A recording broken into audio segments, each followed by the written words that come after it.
It is overtime here again at Old Favorite Friday, where we give love and respect to beers that we, and at least in our opinion, do not get the love and respect that they absolutely deserve. And this week we're talking about Purple Haze by Abita. This beer has been around for a very, very long time. We're talking about 1992. The brewery's been around since 1986.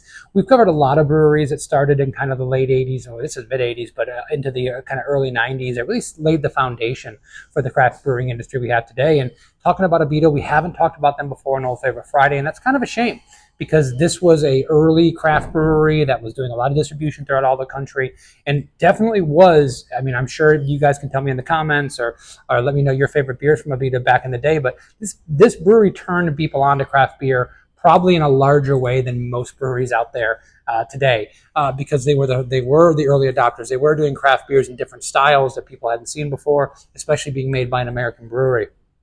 Purple Haze itself is a raspberry lager. This is a light, clean raspberry beer. A little bit of tartness here, but not over the top. And one of the things that I'm just perplexed by is that in talking about this beer, and I've had this beer, years and years ago, but honestly, it has been quite a long time since I picked one up. But I was surprised at how subtle the raspberry was. And it's funny because I think the first time I ever drank this beer, I was like, oh my God, it tastes like nothing but raspberries. And listen, there could be a difference in recipe. Things change over time. But I think it also kind of speaks to the change in palate and flavors and how we kind of digest the idea of a fruit beer. When this beer came out, the idea of any fruit in a beer for most Americans was like, well, I didn't know you could do that. So any raspberry flavor was like over the top. Whereas now we have these smoothie beers that are basically just fruit juice, and anything that is this subtle is like, well, there's no raspberries here. So what's going on? Why are you even saying it's a raspberry beer? I think this has that very subtle, nice, fresh tasting raspberry flavor. And what I was saying about being perplexed is that even looking at their online reviews these days, you see one review that says there's absolutely no raspberry, I can't taste any of it, and then you have another review that says, oh my God, the raspberry was too overpowering, that's all I tasted. It's just strange how different everyone's experience with these beers are. But I'm telling you that it's very subtle. That's my experience with this. Uh, They talk about using the raspberries in the filtration process, and I get real raspberry flavor here. This is another thing. People will complain, oh, it tastes synthetic.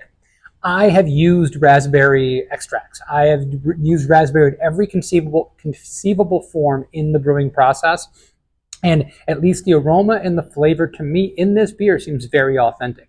I'm getting a light, kind of that green, grassy kind of flavor that you get in real raspberries when you eat real raspberries. You're getting some of the floral tones that you get inside of real raspberries. It's not like I'm eating a raspberry Jolly Rancher. I'm not getting that synthetic bubblegum raspberry flavor that you get when you're often using extracts and things of that nature. I'm not saying they don't. I'm just saying that I'm not picking that up, and I actually think it's a really nice, subtle, authentic tasting raspberry beer. The beer's a lager, so it's nice, light, and clean. It's really refreshing. It's dry as a bone with a little hint of tartness. Those two things go really, really well together to making the beer really refreshing. The kind of thing that you can kind of drink on a hot summer day or pair well with food. So it's a really, really nice beer. It's a beer that I have not gone back to in a while, like I said, but it's a beer that as I'm drinking it now, I'm saying, man, this is really, really nice. And it reminds me of, the yesteryear, drinking this beer on a regular basis because it was one of the few crafts that were available, at least in my neck of the woods. So one of the things I remember most about Abita is Ruby Tuesdays. I don't even know if that chain's still around anymore, quite honestly, but Ruby Tuesdays, when the first time I walked into a chain restaurant and saw craft beer on a menu was, I believe, Turbo Dog by Abita. And they might have had Purple Haze as well. But in every location that I went to, they had a couple crafts.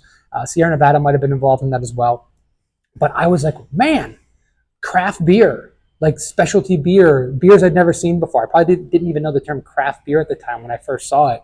And that always stuck in my mind as that kind of brewery that opened doors for the rest of us to get into the mainstream and to have the public kind of see us for the first time. So much props to Abita for doing that, for opening the doors for us. It's a really, really good beer, guys. I understand if it's not a kind of beer that you're going to go to as a craft beer aficionado. You might think, oh, it's a fruit beer, it's too light. It's Abita's a big, big brewery.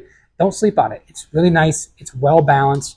I think this can go with a lot of different food choices, which I'll talk about here right now as I take one more sip.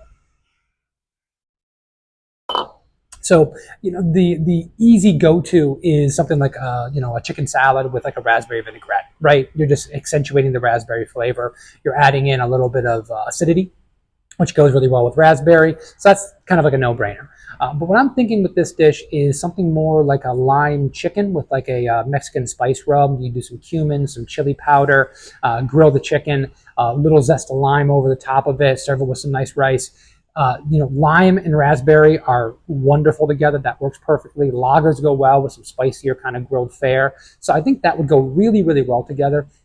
And then for something out of the box, if you're trying to have a beer for your brunch and you want to do a raspberry French toast with the breadiness of the wheat malt that is in this beer, along with the barley, would go really well together and kind of accentuate those raspberry flavors. So a couple different food items for you to try with this beer. We highly recommend you go pick up some Abita Purple Haze if you haven't had it for a while or you drink it all the time this weekend for Old Favorite Friday for the weekend itself, and you'll be surprised if you haven't picked it up in a while. I guarantee.